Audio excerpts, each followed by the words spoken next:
Hey everyone, welcome back to the Digital Difference with me, Scott Gulliver, and Oliver Moradi. Hey guys. So Ollie, what are we talking about today?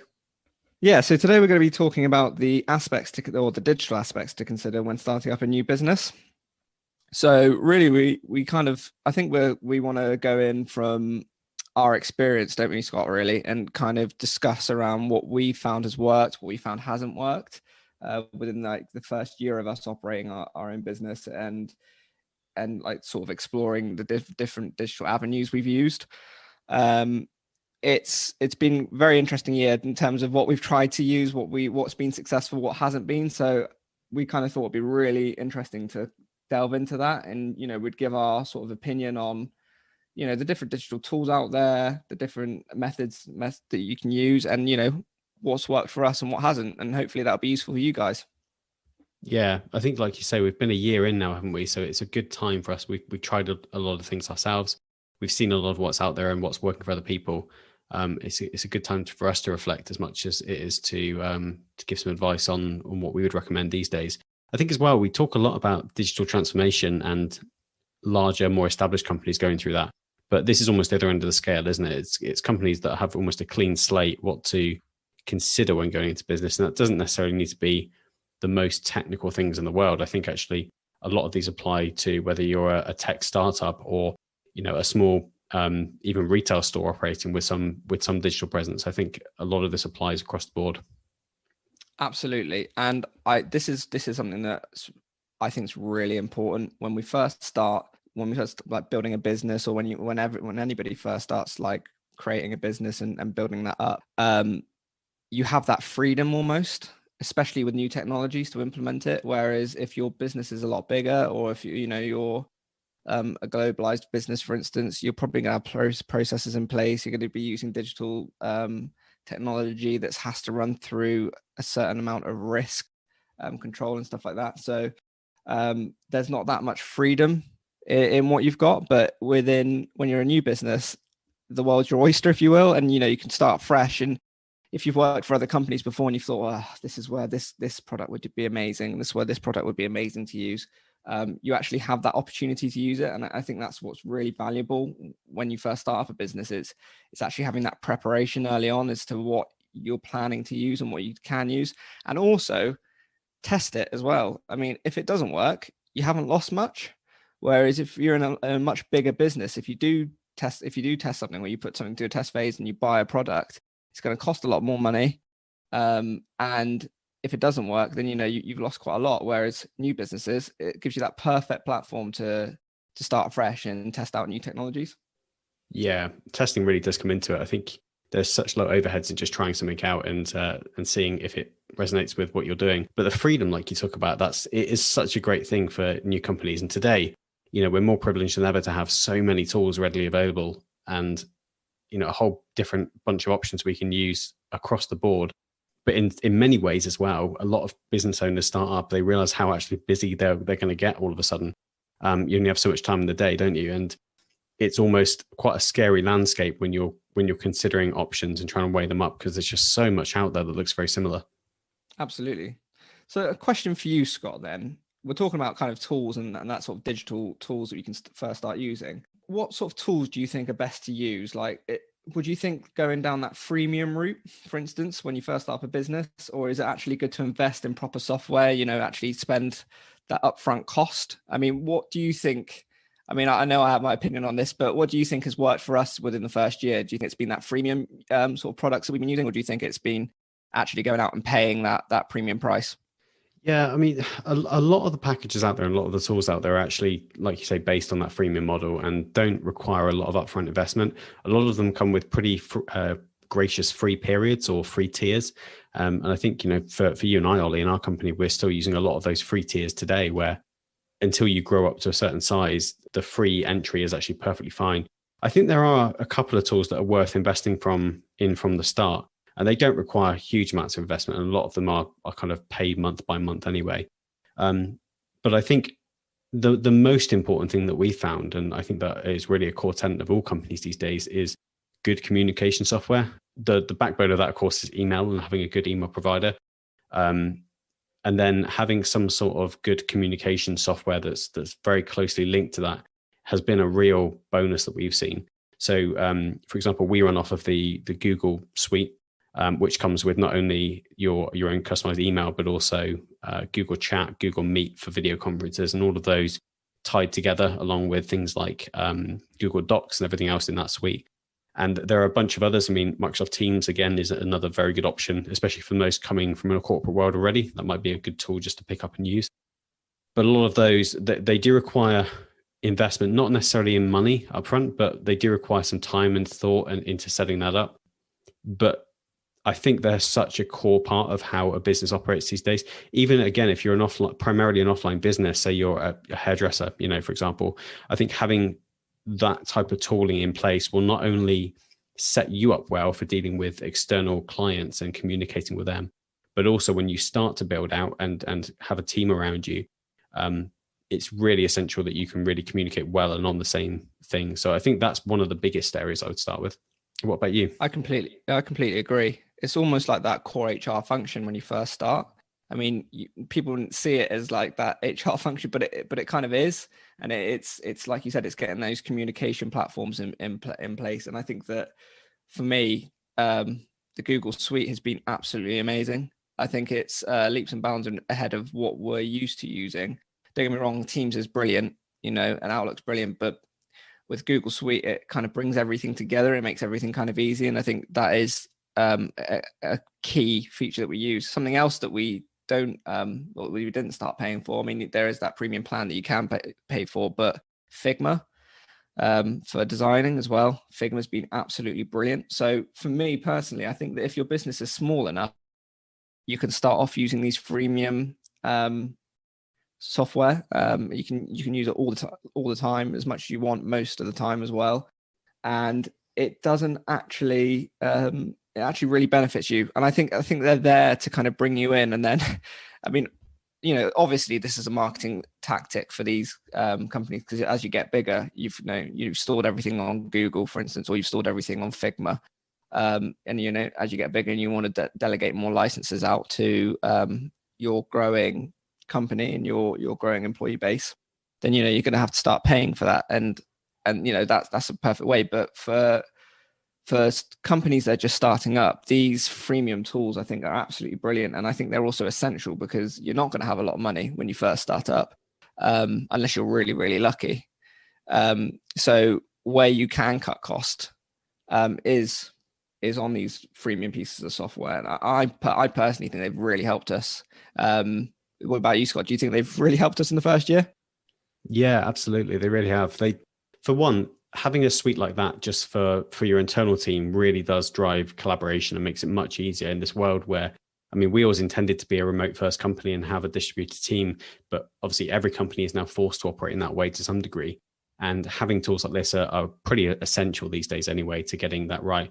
But what they also do as well is, whether you work with external people with the tools that you have available or not, even just having things like a personalized email and having that stuff ready, being able to send, documents over the internet just for the URL and just share access with certain people, all of that stuff makes you look really professional from the start. Anything to make it easier for you to create what you need to create. And there's going to be, the very basics of things like contracts and everything else, or even proposals and everything else in between. Getting that stuff across in an easy way and making it super easy for the clients to be able to access that stuff as well and comment on things and work with you. It all goes a long way to making you look like a professional firm from the outset. Absolutely. And just sticking on tools again then, really, I mean, kind of delving in deeper. I mean, I think maybe 10, 15 years ago, when you start up a new business, you probably would have had to outsource quite a lot of your work. I think these new tools actually give you the capability of going out and creating your own content. So like I said, I talked about Figma, for instance. If we weren't designers at heart, but we needed the designers come in and create stuff 10 to 15 years ago, you probably would have been looking at someone who's a professional on Photoshop and, had that capability. So if we needed that, we would have had to go out and find someone who can do that, find someone who's a professional in designing in there. But now you have so many different digital options and digital tools available to you that you can almost take that task on yourself. And do you find it actually gives you that freedom? And we're going back again to saying that word freedom, but it gives you that freedom to actually go out and complete a lot of tasks that you probably would have had to outsource before. Like you say, the software and the tools that are available now are coming on leaps and bounds.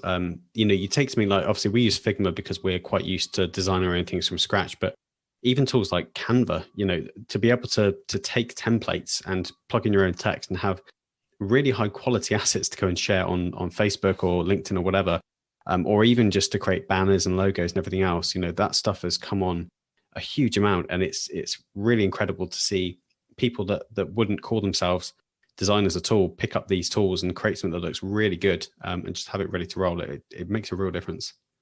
It absolutely does, yeah. And like I said, it's not just within the design world like we've just been talking about. It's everything. And I think that there's such a vast array of different technologies and different digital tools that you can use now that it makes life so much easier. And because so many people are developing now and developing their own apps, and that whole accessibility, like I said before, to apps, for instance, you can get it on your phone, you can get web apps now, so that it makes that sort of freemium package easier to obtain as well. So I think that there's loads of different options available. UX and UI, I feel in the last 10 years has become way easier. So I think that a lot of the time now, UX designers, UI designers, developers especially as well, more concentrate about the experience of the product when they're creating it. So how easy is it to use? Technology has also enabled those products to become easier to use as well, because a lot of the stuff's done in the background with sophisticated coding, for instance. So I think that, nowadays it's so much easier to run a two-man show, if you will, that would have back in the day taken 10 people maybe to run.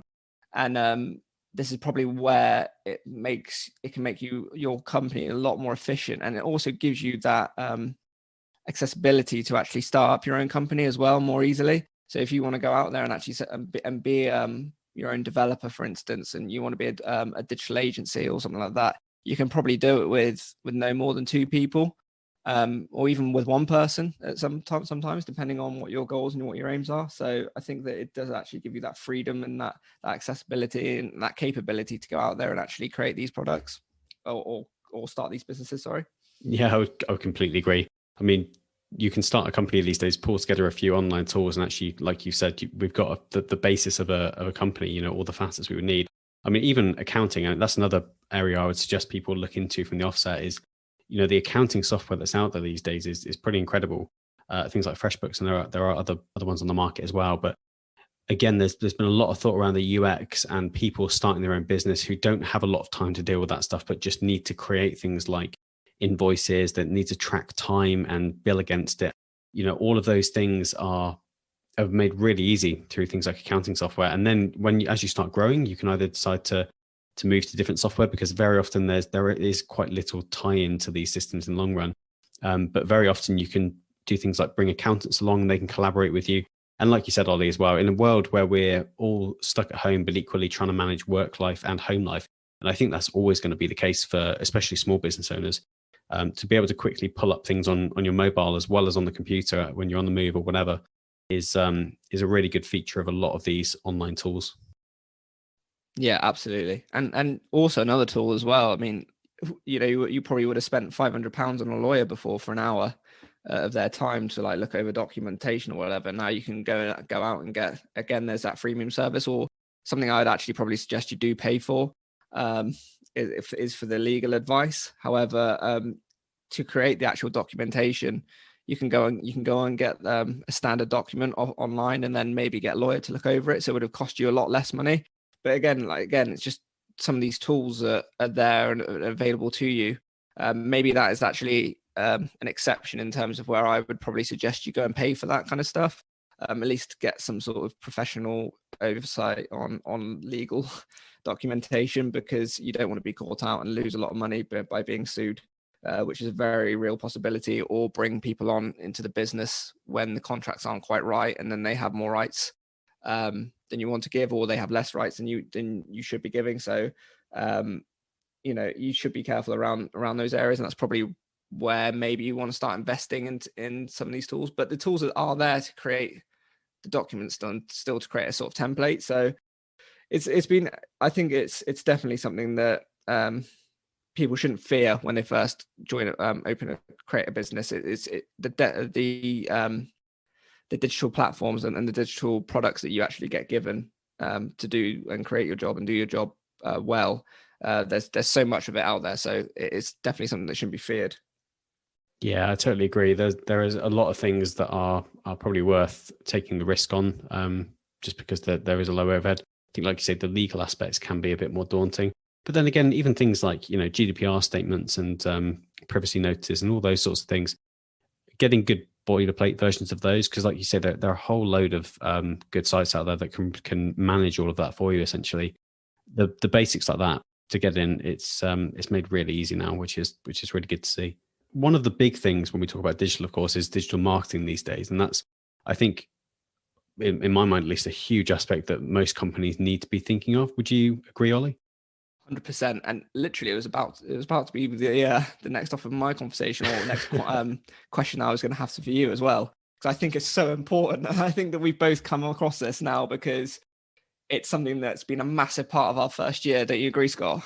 Yeah, well, I mean, we started in 2021, which was I think, a difficult year for everyone in terms of marketing. Anyway, we were definitely entering the world where we certainly were still finding our feet in terms of digital marketing, but also it was a world where I think everything had turned upside down so much that a lot of the advice and the standards that were out there already had been completely flipped to begin with. So it was a difficult and interesting year. But the other thing with digital marketing is there are so many facets of it, aren't there? There are so many routes you can take. And again, there's just not enough time or focus to spend into all of them and do it well, I don't think, especially not as a small company. And that's certainly one area you could decide to invest into. I mean, what's been your thoughts around what the most effective places to start are for the marketing routes, Ollie? Do you know what? I think that this is probably one of the most important things when you first start up your business, is to consider digital marketing and where to go into, because there's so many conflicting opinions in books, online, in forums, podcasts. We've listened to it all. There's been some great stuff. Like I first read about or I first listened to a podcast, sorry, when we first started up, about someone who was selling a product, and the way they did it was they created a buzz about it beforehand, and they said, like, we're going to be creating this piece of software. It's going to be amazing. It can do this, this, and this, and this. They hadn't even created it yet. They just said what it was and what it could do. And then they sent out an email and got people to sign up to get a free version of it, and also send a video as to why they deserve that version. And so many people actually jumped onto it that they sold this software and this product for like £20,000 per product, per license, whatever it was, before they'd even created it. And to me, that was perfect marketing. I thought, yeah, that's definitely something we can do. But did it apply to us? No. But immediately I thought, yeah, that's amazing. And this is kind of where, I know I've got a bit off track here, but it's kind of like one of those situations where you can come across these podcasts and you can come across loads of these different avenues and these different opinions on how to effectively digital market. But I don't think that you're really going to know until you test it. So I think for us, more than anything, Scott, and I don't know about you, but for me, definitely, I think social has been really, really important for us, especially using LinkedIn and getting our name out there. Yeah, again, I don't want to throw, like you said, there's a whole bunch of, conflicting opinions out there, and I don't want to throw too much more opinion, but I can certainly speak from our experience, like you say. I think for us, being a B2B company, which is certainly different than B2C, which I think a lot of social media marketing seems to focus on. But the social marketing that we've been undertaking has been pretty valuable. It's one of those avenues as well, I think, social, where you can just create good content. And I think a lot of marketing these days needs to boil down to that, is you just need to be able to create good, honest value for your customers without any pretense around a hard sale. And we still see a lot of that. I mean, it's incredible how many cold emails we still get, and how many cold messages we still get on various platforms from companies who are just trying to sell things down your throat. I'm sure there must still be a place for that because there's a whole lot of activity around it still. Yeah. It's just not the modern way. And certainly we've certainly seen a good audience grow from just giving away lots of good content and good thoughts. And I think ultimately that's where a lot of companies probably are best placed to start with. Absolutely. Definitely that social element, that social marketing, for me, it has been the most valuable thing that we have actually used. It's been the thing that we've got most response from. And like you said, Scott, as well, it's not about jamming the message down people's throats, and it's not about sending out and immediately trying to sell. It's about networking. And I know that you'll probably hear this quite regularly from a lot of people when you first start up a business, but it's true. It is about networking, and it's about building a good relationship. And you don't build a good relationship by, if you walked up to someone in the street, for instance, and said, "Hi, do you want to buy my pen?" Immediately they're going to be like, "No." But if you go up to someone and you start a conversation, and then you kind of build up who you are, what you do, and you say like, I'm a pen salesman. I've been selling pens for years. I know the best quality. That way, you're building that trust with that client, and you'll probably actually find that the client is more receptive to what you're then selling later on. But it's not about going in with that hard sell straight away. For us anyways, I mean, I can't speak for everybody, and like Scott, like you said, there's a lot of people that still do cold emailing, cold calling, and maybe that has a place. But personally, I don't react very well to it. When I see someone email me 3 times in one day going, "Oh, can we talk about my previous email?" I just think, no, I'm not interested. But if someone actually makes the effort to personalize a message and strike that up with me, then maybe I actually probably would be a bit more receptive to bring them on. And to be honest with you, personally, from my experience, when I've gone online and looked at other people who we've used, for instance, our lawyer, she was very much big on the social as well, and I think I was more engaged with her way of promoting herself and who she was, and giving out that immediate freemium bit of product that she was advertising. Again, this is something else that I would say as well. It's probably giving away that freemium product, and that doesn't always mean that it's going to actually be a product in itself. It might be a bit of your time, so like a 15-minute consultancy as well, but it just gets people face to face on the phone, or on Teams, or on chat, or even just over Messenger. Just giving that 15-minute consultation, it gives them that personalized experience. They don't feel like they're losing anything because you're giving them free time, but you're immediately building that relationship. And I think it's just really that's one of the things I find really important. But yeah, definitely that you're going to hear that word networking. Network's really important, but it really is, and it is probably the avenue that's been most successful for us. Yeah, I would completely agree. I mean, people buy from people that they trust, don't they, and people they know. And social is the best platform for building that. I mean, apart from literally going out face to face and meeting people, social is a great way to remain visible to your audience. And as long as you're not, cluttering up feeds with hundreds of messages about the services you offer, but it's more around providing value to your audience, then that helps to build rapport and trust and all of that over time, and actively engaging as well, in other people's content, commenting and striking up conversations with all of your new connections. All of that goes a long way to making you a person and not just another business that's trying to sell something, basically. So yeah, it's hugely important, networking, I think, across the board. I mean, that, networking in itself, I think, is a useful avenue regardless. And I think, yeah, social is a great way to achieve it. Yeah, absolutely. And I think there's common pitfalls as well with digital marketing. One of the key things I think is not understanding who your target customer is. Yeah. Whether you're selling a product or not, you really need to understand who you're selling to. If you're selling a service, who's the person to aim at? A lot of the time, people probably just try and ping out emails to a CEO of a company. CEOs aren't always interested. So, you need to understand who your target audience is. Like, so if you're selling a service, for instance, so if you're selling, like we are, for instance, we sell software solutions. So if we're trying to sell ourselves more than anything, we're going to go out to people like digital transformation managers or senior software solution managers, people like that, because they're the people who are in the day-to-day. They're the people who are going to be running the projects. So they're our target audience. If you're I'll go back to the pen guy again. If you're a pen salesman, you're going to be going into an HR. You're going to be targeting the HR company, the office managers, for instance. And I think it's really important to actually really understand your target customer before you go out and create your digital content for marketing, or even your digital strategy for how you're actually going to go out and aim at those different types of people. All that goes to help as well, not only in terms of what content you're going to create, but even where they are going to be in the first place. Because I think, especially if you're starting out again and you're not necessarily on social all the time personally, actually focusing on one of the platforms can be a great way to just start and make sure that you are regular rather than occasionally posting in everything. Like obviously we've got LinkedIn and Twitter probably more for the B2B side. And then if you're B2C and you're selling direct to customers, you might want more of a presence on Facebook, maybe Instagram, Pinterest. They're all pretty, hot channels these days for actually posting in. So I think definitely, like you say, understanding who you're talking to first and foremost. And if that's you, then great. And I think actually a lot of small business owners, especially those that are offline services, often start because they have a need themselves that they're trying to solve.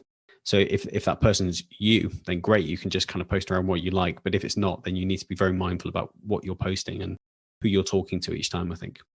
I think for us as well, it's kind of realizing not to work as that lone wolf role, not to think that you're the only one out there doing the same thing. Yeah. And we talked about building relationships before, but market yourselves to other companies who are like you. And, there's so much work out there that everyone can share it. And the more you market yourselves and the more you make yourselves accessible to other people and other businesses, there's that opportunity to build relationships and with other companies, and then they can actually provide work for you as well. So and vice versa, you can provide work for them. So it's all about building relationships with other companies and just making sure that you're not the lone wolf out there, and you can rely on other people within the area. I think that's something that we learned quite quickly, didn't we, Scott? Really, is we want to be friends with other companies. We don't want that competing sort of mentality. We want to actually go out there and make friends and help one another. I think that's one of the most important things, and with that will come work as well. Yeah, there's so many overlapping company focuses these days that actually a lot of companies make sense to partner together, even if it's an informal partnership, just to think about things in the same way and talk about things in problems that they face together. And then, like you say, even if people are operating in directly the same space as you, there's a good chance that you'll gain a lot just from talking to each other and open lines of communication. And yeah, it goes a long way. I mean, you'll do nothing by kind of shying away from that, I don't think, overall. Absolutely. And carrying on with that sort of that digital marketing sort of do's and don'ts. This is an opinion on you, because I think you spent a lot more time in this than I did. SEO, is it important at our level, do you think? I think it can be. I think it's a strategy to use if that's the strategy you want to focus on. But again, I would say if you're focusing on social and SEO, even those two things, along with everything else you've got to do in your business, that's a lot of work to do right. SEO is a competitive space, as is social, but at least social, I think you can see results probably a little bit more immediately. SEO takes a lot of effort, a lot of dedication, and a lot of focus to get it right. I mean, again, it's all about providing value, right? So you're probably more focused with SEO on long form content, maybe on a blog, targeting very specific keywords and trying to find your way to the top of search results for relevant things your customers are searching for. It certainly can be done. I just think that if you're going to do that, you need to be all in on that. Otherwise, you're not going to see anything. And then, of course, there's the whole piece around SEO where you're going to get probably different people than you will on social.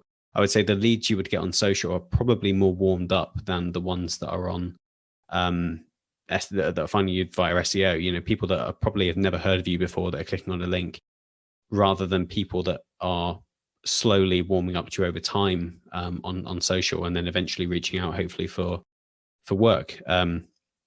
It's a different audience. I think, again, I would suggest if you're a very small company, social might be a preferable route for most, especially for B2B, I would say.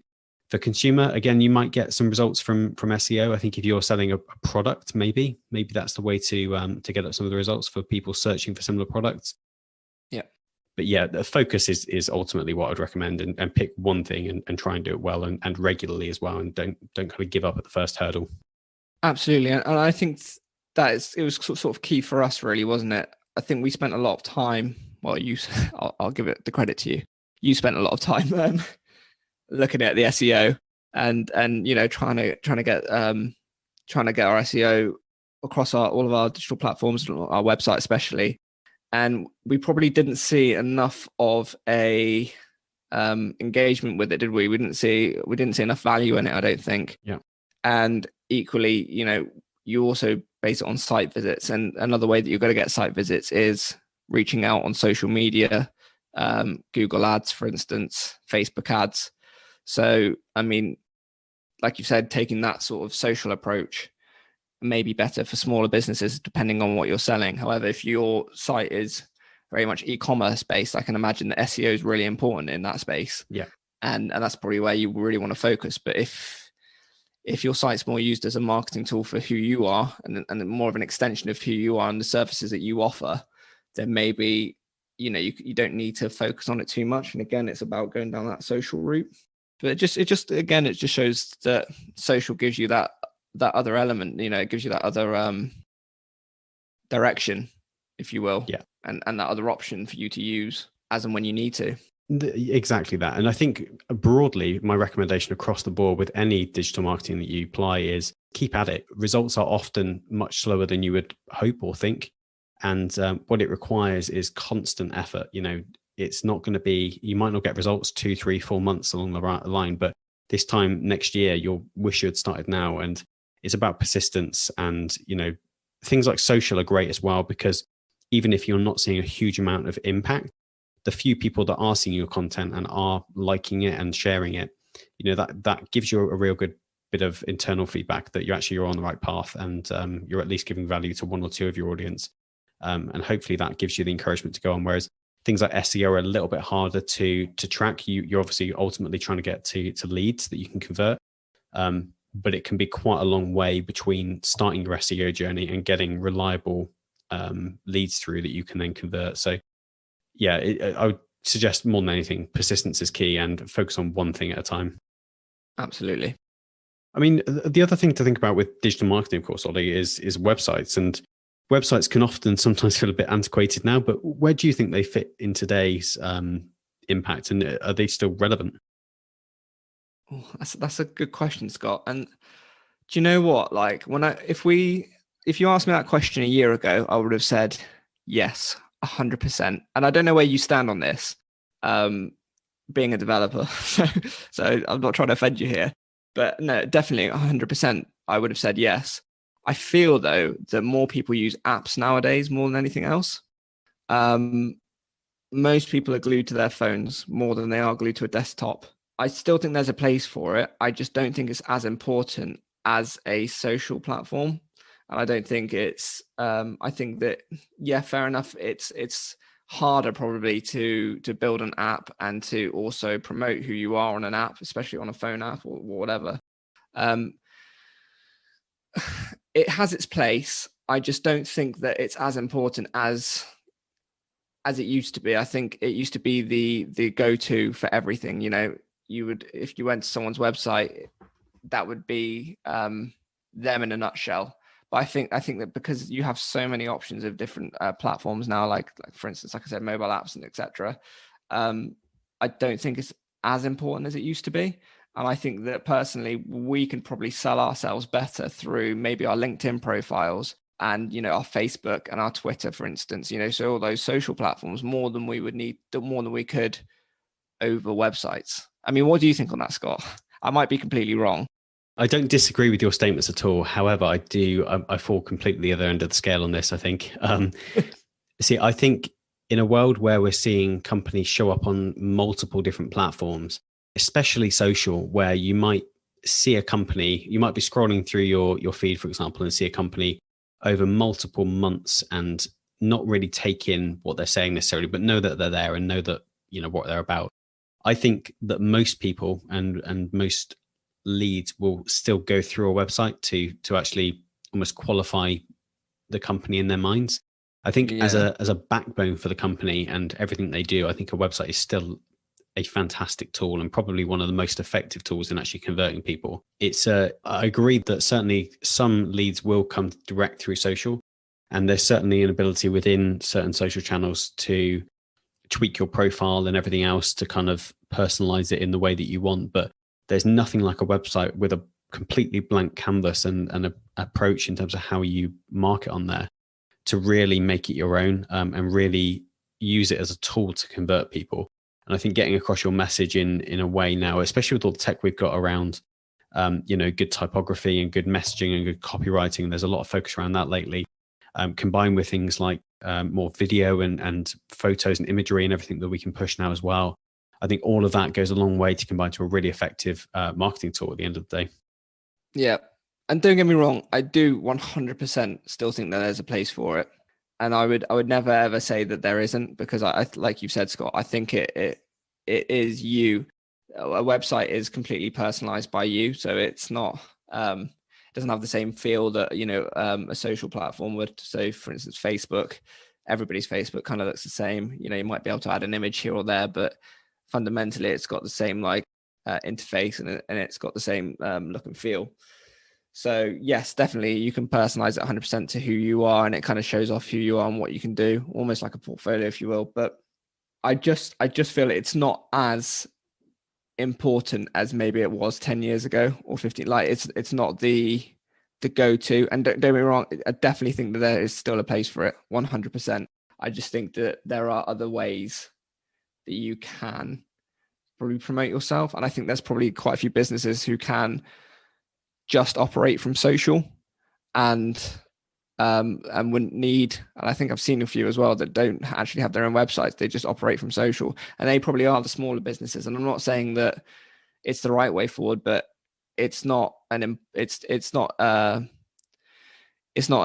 business ending thing that, it's something that you can still definitely do, and you don't 100% need that website. I do think, though, I'm saying that, and I'm sort of contradicting myself here as well. I do think that there 100% is a place for a website if you want to take yourself to the next step. And like you've said, if you want to fully promote yourself and get your message out there clearly, I think a lot of people will still and are still used to going to that website and clicking probably on the About Us and having a look at what companies you've dealt with. And I don't always think that message is very clearly communicated over social. Yeah, I certainly think if you're on social and you're, if you're putting a lot of effort into social and that's how you're primarily getting customers, communicating with customers, I think definitely it raises the question of whether a website is going to be that effective. But I think for everyone else, and especially if you're going the SEO route, or even having primarily offline services and aren't doing much digital marketing at all, I would still say that a website is essential, but probably as time goes on, it's getting less effective maybe.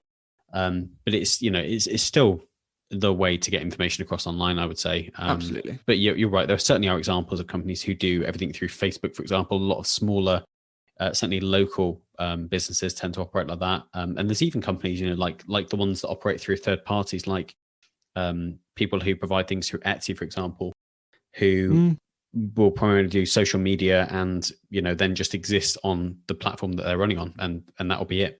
And that's probably good enough for a lot of those. And I think, again, it's one of those things where it probably applies to most, but there are certainly exceptions. Absolutely. And I think going into the future, maybe that you might see less of a reliance on it, but there still definitely is a place now for it. Yeah, 100%. Totally. So let's move on to sort of networking for us. And I think, and the reason why I want to bring this up is because it's been very different in networking for us that it had COVID not hit. Yeah. I think there would have been a lot of more of a face-to-face. I think we only ever went to one face-to-face before COVID hit, didn't we, Scott? Yep. And then COVID hit and all of a sudden everything was on Teams. And I think it's kind of changed the dynamic and the environment of how you kind of network in the current climate. And And digital has been a massive influence on that. So like I said, we've been using things like Teams, Google Chat, Google Meetup, things like that, to kind of go out there and network. I think personally, it's been really helpful to get out there and meet people and to kind of have that face-to-face conversation, just to go out and kind of network, talk to people, build that relationship. It's much easier to do it face-to-face, over like Teams or Google Chat or something like that, or even Zoom. Sorry, I keep missing out the big one, which is what everyone uses, Zoom. But I think not only that, but it also gives you the capability of reaching out to more people in one day. So you could probably sign up to 3 or 4 networking events, or go to a networking event online, and then maybe go to another one in the evening. So it gives you that capability of actually attending more and actually getting yourself out there and actually communicating with more people and networking with more people. I think that this sort of like, although yes, a lot of people like to go to venues and sit there and stand around in a room and talk, I think that this is actually a much more effective way of actually networking. And also, if you go, a lot of the time I found for us, if you turn up to a networking event and it's not for you, halfway through you can say, do you know what, like, this is nothing to do with my business. You can leave quite easily, and you haven't wasted that much time, and maybe it gives you that opportunity to go out and look for another networking event and jump on something else before your day's over. Whereas if you go to a networking event that you'd have to go to face to face and realize within the first 10 minutes it's not good for you, or it's not right for you, you have to drive back to wherever you are. You never know, you might have driven 2-3 hours to get there, and it's 2-3 hours back, and it's a wasted day. So I think for me, this digital networking right now is actually a real boost, and it's really helped us. What do you reckon on that, Scott? Yeah, I think in many ways it really has just opened up the amount of opportunity you have to speak to people, which is probably the opposite of what most people would have thought would have been the outcome of this year. But now that we're all used to using conference software, even those that probably wouldn't have used it before, it's much easier to send a link to someone and have them reliably join and not have any headaches around that. And equally, like you said, being able to access not only people within your local community, but also anyone in the country within the same day is incredible. And the overheads are so low in terms of jumping on a virtual coffee with someone and speaking to someone in the industry. Again, you talk about like partnerships and speaking to other companies in the sector. Before, when a company was busy, it was a difficult sell to just be like, let's just meet up for half an hour and grab a coffee, because it took so much time. But now just grabbing a quick coffee, especially in a day when we're all remote at home as well and looking for interaction with other people, is such an easy thing to do. And I think a lot more people are chatting with a lot more of a wide range of audience than they would have before. And that's been really good to see.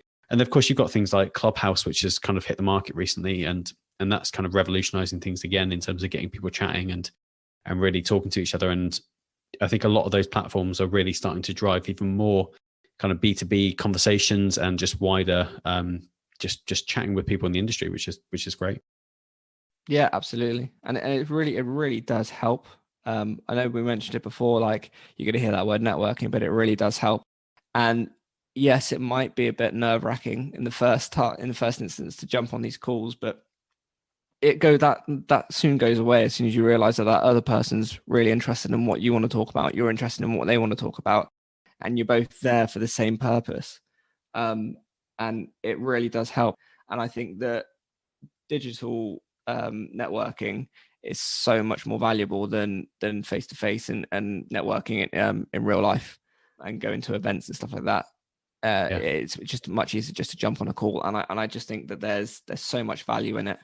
And you meet so many different people, so many different interesting people. And yeah, some of them might not even be able to offer you what you want, or you might not be able to offer them. But equally, you might know someone and they might know someone who needs that. And, that's just you branching out and spreading your network.